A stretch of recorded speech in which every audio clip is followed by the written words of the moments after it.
Yo, what is up? This is your boy Guru back with a new video, and today I've got two tanks for you. The same tanks, the Sherman tier 5 medium tank, one on the American and one on the British line. Both tier 5 tanks, both technically the same tanks. Now, if you are here for the first time, please consider subscribing and turning on your notifications, especially if you're here for the mod pack videos. Also consider giving this video a like if you have taken something from it, if you have benefited or learned something from it, and let me thank you in advance. It does help out my channel a lot.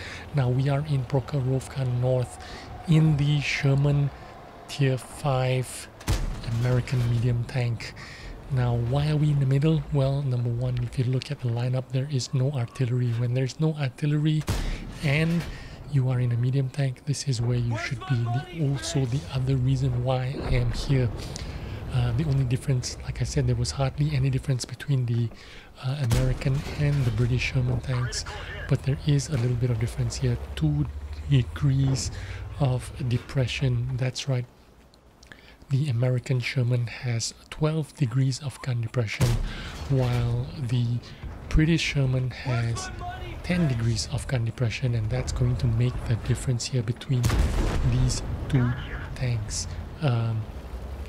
So 12 degrees of gun depression, this is a great place for you to work that gun depression.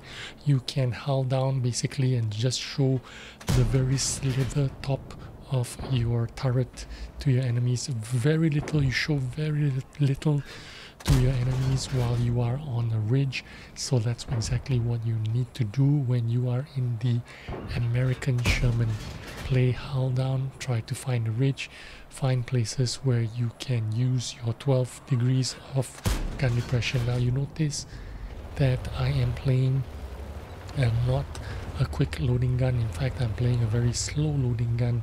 In fact, this gun is going to take me 7.5 seconds to reload, and that's because this is the 105 derp gun. Yes, if you are playing either Shermans, whether the M4A1 Sherman or the Sherman 3 on the British line, you should be playing the derp gun. The derp gun isn't the top gun, but it is the most fun gun and the most consistent gun that you can use for this tank, because you can do things like this. One shot a Chaffee for 300 plus damage, so he's gone, deleted. 105 caliber gun, it has really slow shell velocity, 472. It does carry 46 shells though, so you can have 46 shells of HE, and the HE shells are really amazing. Even if you don't make the 300, 410 average damage, you still do 100 plus, 150, 170 average damage on it when you make contact with any tank. It does bounce on this kind of distances, of course, but if you are fighting against anything in front of you, you shouldn't have any problem doing at least 150, 170 kind of damage into it. So that's the useful thing about HE shells on a 105 caliber derp gun. The penetration, of course, is 53 millimeters. That means you're not going to penetrate most tanks, but if you're fighting against light tanks, it's not going to be a problem penetrating and one-shotting them. So just go ahead and do that. You can play the fast loading gun, the medium kind of gun, but again, this kind of tank does not have any kind of armor that you can reliably use. So it's better if you just fire the derp gun, which is what most people do now. The trick about this kind of tanks is you can't put yourself in a position where you are playing like a heavy tank. You can absolutely not do that.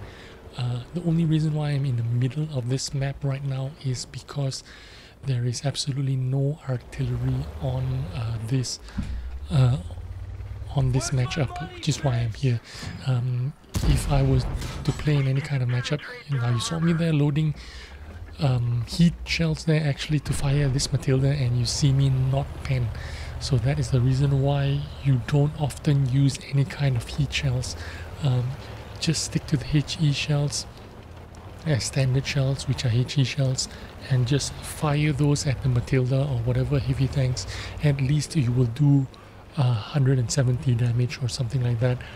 It's a lot better than you know, rolling a dice with the heat shells. Those heat shells, they are like a gamble, like a roll of a dice. It's not even worth loading them up.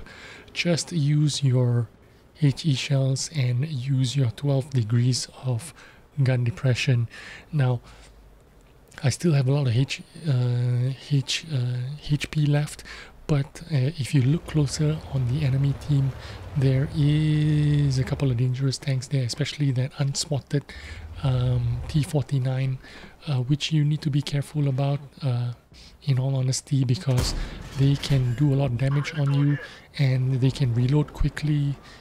They can be unspotted while they shoot you, so you do not want to take that risk.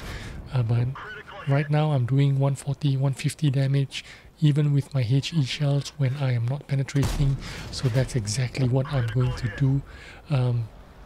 What is the difference between this and the Sherman 3? Well, I'm going to tell you in a minute, but first let's finish off this game and see if we can land some more damaging shots. Unfortunately, it doesn't work for me there. It's not happening for me there, but I'm going to do my best. See if I can. I completely ignored this guy because I took a big chunk of HP out of him and left it to the rest of my team to do it. It turned out to be a win for us. Did a lot of damage, but it was only good enough for a second class medal. But I'm still happy about that. It doesn't matter to me. I had a lot of fun doing it. Now let's get on to the Sherman 3. Here you are, the Sherman 3 in Overlord North Spawn. Now it is basically the same tank as the M4A1 American version. The only difference here is the gun depression, only 10 degrees. I say only 10 degrees, but 10 degrees is still very viable, very useful for this tier. For this tier of gameplay, 10 degrees is plentiful. Again, we are going for the 105 caliber gun with the HE shells as default, because that's what you want to play with when you're playing with this tank. Now the difference again between the Sherman 3 and the American version, again, less 2 degrees of gun depression is the only main issue. The other issue is you have a little bit less mobility in terms of terrain resistance. Terrain resistance is slightly worse off than the Sherman and the American Sherman, but you can't really feel it, to be honest with you. When you're driving it, bombing it around the map, the mobility doesn't feel like it's any worse than the American counterpart. But in terms of gun depression, 2 degrees is significant. You're gonna feel 2 degrees of gun depression. Less 2 degrees gun depression is significant in terms of, you know, trying to get the amount of damage. Now I was thinking of chasing that KV1 there because he is a top tier, he is a dangerous tank, but my teammate managed to finish him off. Now looks like it's 2-0. There is no other guys spotted on this map other than those guys on the beach. So what am I going to do? I'm going to chase the damage. If I don't, I realize that in this tier 5, if you don't effectively, or if you don't actively chase down your enemies, you practically not going to get any kind of damage. You are not going to get the amount of damage that you want to get, the kind of output that you are looking for. So whoever's spotted on the map, go chase after them, go get after them. Unfortunately, you don't make all your shots because of RNG, because it's a dub gun 105. You can't be angry at that. If it doesn't work out for you, it doesn't work out for you, that's okay. I tried to use the heat shells there to go after the German tank there, but it didn't work out. So I'm switching back to the default HE shells again, and I'm going to see if I can get shots on this B1. Again, when you're with the 105 caliber kind of gun, it takes a long time to aim, so you need to be patient with that. It doesn't work out all the time for you. The shell velocity as well, 472 meters per second is really slow shell velocity, but you've got to make it work for you. 2 seconds aim time is really terrible for this gun, but that's what you need to work with when you're running the 105 caliber gun. In hindsight here, I should have kept pushing forward, landed a shot on him and kept pushing forward, because in the end I could have gotten about maybe 1 or 2 more shots out of the enemy before the game was over. As you can see, this game is turning into a face roll. We are already 11-3. I don't get to do much more damage.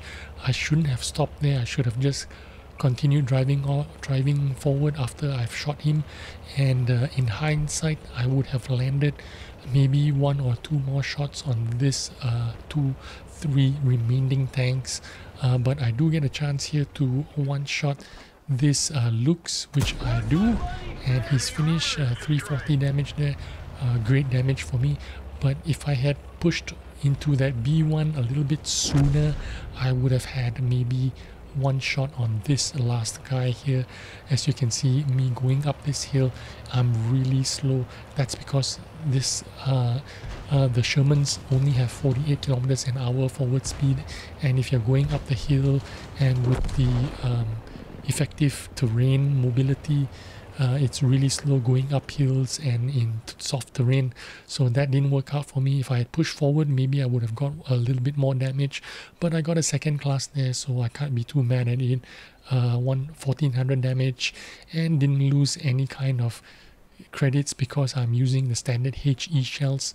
And that was my game. Hope you enjoyed this video. Hope you had a little bit of insight into this game. If you enjoyed it, please remember to give this video a like. It helps out my channel a lot, and let me thank you in advance for it, and I will see you on the next video. Bye bye.